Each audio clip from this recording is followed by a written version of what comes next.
প্রিয় ভিউয়ার্স, দেখতে পাচ্ছ আমরা কাঁকড়া নিয়ে এসেছি, তারপরে চিংড়ি, সবকিছু মিলিয়ে ইচ্ছে ছিল যে যাব আমরা কক্সবাজার, গিয়ে ওখানে সি ফুড খাবো, চিংড়ির চপ, চিংড়ির ভুনা। আসলে সেটা সম্ভব নয়, আর হয়নি। দেখতেই পাচ্ছ সামুদ্রিক কাঁকড়া। আমরা সামুদ্রিক কাঁকড়া আজকে কিন্তু সেই লেভেল একটা রেসিপি করব। তোমরা কিন্তু সাথে থাকবে বা দেখবে এবং কমেন্টে জানাবে কেমন হয়েছে। ঠিক আছে? ওইটা দেখতে পাচ্ছেন, একটা, দুইটা, এ হলো তিনটা। মাছগুলো অনেক সুন্দর। চারটা, পাঁচটা, নিচে একটা আছে ছোট। তারপরে চিংড়ি দেখতে পাচ্ছেন, চিংড়ি কেটেছি, কিন্তু চিংড়ির কিন্তু আমরা উপরে খোসা ফেলিনি। অনেকেই ফেলে, অনেকেই ফেলে না, আমরা ফেলিনি। এভাবে খাওয়া যায়।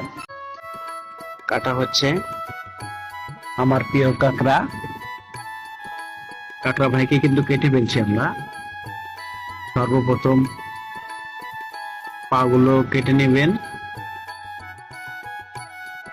তবে খুব সেফে। কাঁটা আছে কিন্তু হাতে ঢুকতে পারে, আর কাঁকড়ার বডিটা কিন্তু অনেক শক্ত। তারপরে এই যে উপরে চোখের যে অংশগুলো ফেলে দেবেন। ফেলে দেওয়ার পর ভিতরে দেখবেন ময়লা আছে, ময়লাগুলো পরিষ্কার করে নেবেন। সাইডে দেখবেন কেমন তুলার মতো একটা অংশ, তো সেটা কিন্তু খাওয়া যাবে না ভিউয়ার্স, ওটা কিন্তু অবশ্যই ফেলে দিতে হবে। আর কেটে নেবেন ছোট করে, যার যেমন মনে চায় সেরকম করে। আমাদের কাটা শেষ, এখন দেখতে পাচ্ছেন আমরা ধুয়ে নিচ্ছি। প্রথমে ঠান্ডা পানি দিয়ে ধুয়ে নেবেন, একটু গরম পানি দিবেন, যদি পারেন তাহলে একটু লেবুর পানি দিয়ে কিছুক্ষণ ভিজিয়ে রাখবেন। তাহলে আপনার যে গন্ধটা, কাঁকড়ার যে একটা গন্ধ, সেটা থাকবে না। তারপর একটু গরম পানি দিয়ে ধুয়ে নেবেন। ধুয়ে নেওয়ার পরে দেখবেন আপনি কত সুন্দর একটা খাওয়ার উপযোগী হয়ে যাচ্ছে। মানে দেখলেই মনে হয় যে খেয়ে ফেলি, এরকম মনে হবে। চকচক করছে, দেখেন কত সুন্দর। দেখছেন? দেখতেই তো পাচ্ছেন আপনারা, অনেক সুন্দর কিন্তু। আর এগুলো খেতেও কিন্তু অনেক মজা। যে পাগুলো দেখেন, ভিতরে কিন্তু সবগুলো মাছ, ভিতরে মাছ। এগুলো আপনারা দেখতে পাচ্ছেন আমাদের কোটা সব শেষ। এবার পেঁয়াজ কুচি করে নিয়েছি আমরা, অলরেডি বসিয়ে দিয়েছি, তেল দিয়েছি, আগুন জ্বলছে, পেঁয়াজগুলো সিদ্ধ হচ্ছে। দারচিনি দিয়ে নিলাম, একটু লাড়া দিলাম। তারপরে আমরা মশলা কিন্তু অলরেডি দিয়ে দিয়েছি, দেখাতে পারিনি। একটু হলুদের গুঁড়া, মরিচের গুঁড়া, আর হলো আদা বাটা, রসুন বাটা, মোটামুটি যা কিছু লাগে দিয়ে নেবেন। তারপরে মশলাটা কষাবেন, কষানোর পরে কাঁকড়াটা দিয়ে দিবেন।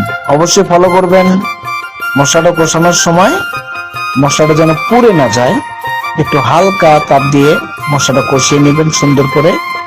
যতটুকু কাঁকড়া আপনারা আইডিয়া মতো, আপনাদের মতো আপনারা দিয়ে নেবেন।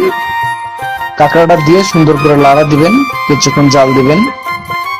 আমি ঢেকে রেখেছিলাম কিন্তু দেখাইনি, ঢেকে রাখবেন আপনারা অবশ্যই।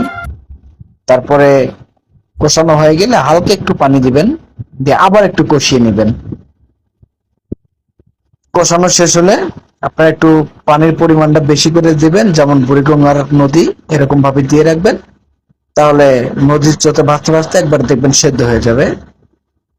তারপর একটু ঢেকে রাখবেন, চুলাটা একটু বাড়িয়ে দিবেন, পানিটা যেন কমে যায়। কমে যাওয়ার পরে ঢাকনাটা উঠিয়ে দেখবেন ওর ভেতরে বাবাজিরা কি করছে।